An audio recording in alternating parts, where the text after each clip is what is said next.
All right, let's summarize everything we've done, right? For dynamic routing. All right. Dynamic routing, we're using any one of these routing protocols. All right. Version 2 is the one they need to be really paying attention to, which is a distance vector. It's based on hop count, which means if you have fiber going across, if you have fiber, yes, you have fiber going across and you have a 28K connection straightforward, it's going to take that 28K because it says, hey, that's the shortest way to get there.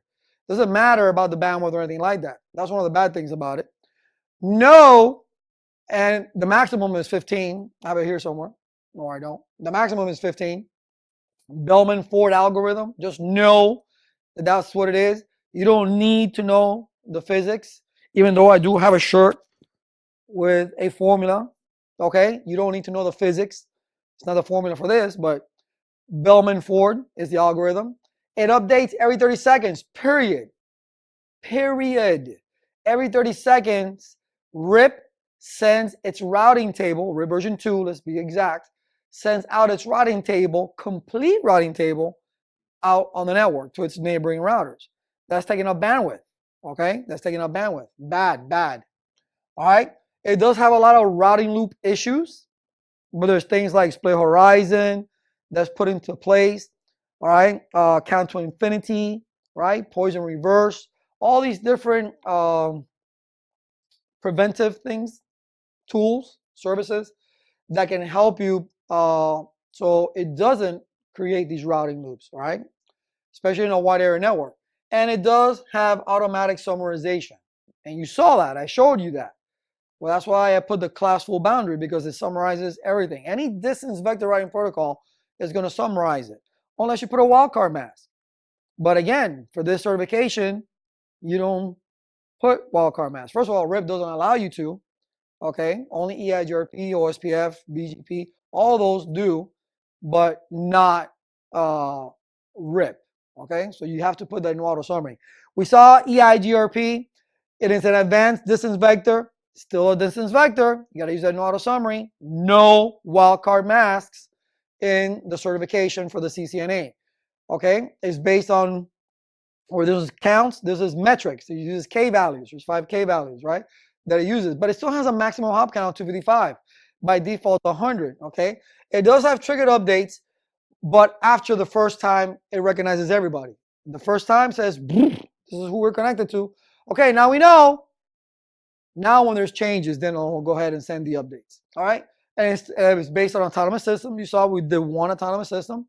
All right, it does automatic summarization, and again, we have the dual algorithm. Don't worry about the physics. OSPF, we just finished doing. It's a link state routing protocol, so it works completely different. It's based on cost. It has its own mathematical computation called shortest path first, all right, that it creates. It's based on triggered updates, and it's based on areas and the process ID number. But it will be, for the ICMD2, it'll be not only single area that you need to know, but multiple area as well. That's why the ICMD2, they beefed it up a little bit more. All right, and then there is no automatic summarization because you're putting the actual network with a wildcard mask. And the algorithm that it uses is called the Dijkstra algorithm, okay? Dijkstra algorithm. Then we have ISIS, another link state like OSPF, all right? It is based on L1 or L2 inter area, completely different on configuring this guy. Even the addresses that you use are completely different, okay, how you do it. But again, if you have my MPLS course, you will see how to configure ISIS. Not that you need to learn it for really any certification. It was never part of any of the certification, at least not recently. All right, so you don't have to worry about it. Just know that it exists. All right, and it's a link state routing protocol as well. And it has shortest path, I forgot where the B stands for. Anyway, I think I have it here. Shortest path bridging, there it is. Shortest path bridging, all right, to create its updates. And then BGP, which is the big boy, you will see that in ICMD2. It is an exterior. All these guys are interior.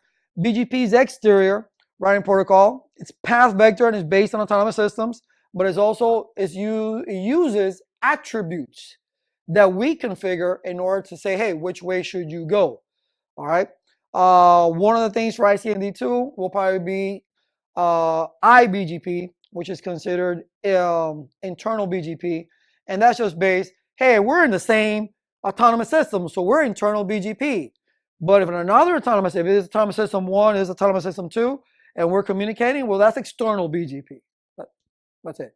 But border gateway protocol, which is what it's called, all right, that is exterior. That is exterior. You need to worry about it for the CSEN, but be ready for it for the ICND2. You will be configuring it. Not a big deal. Not a big deal. All right. And that's it. This is what we're going over on this section. Again, focus on version 2. Very easy. Know everything you can about it. They're not going to drill you like crazy on it, but just be aware of all these little different features that it has. All right. With that said, I'll see you in the next.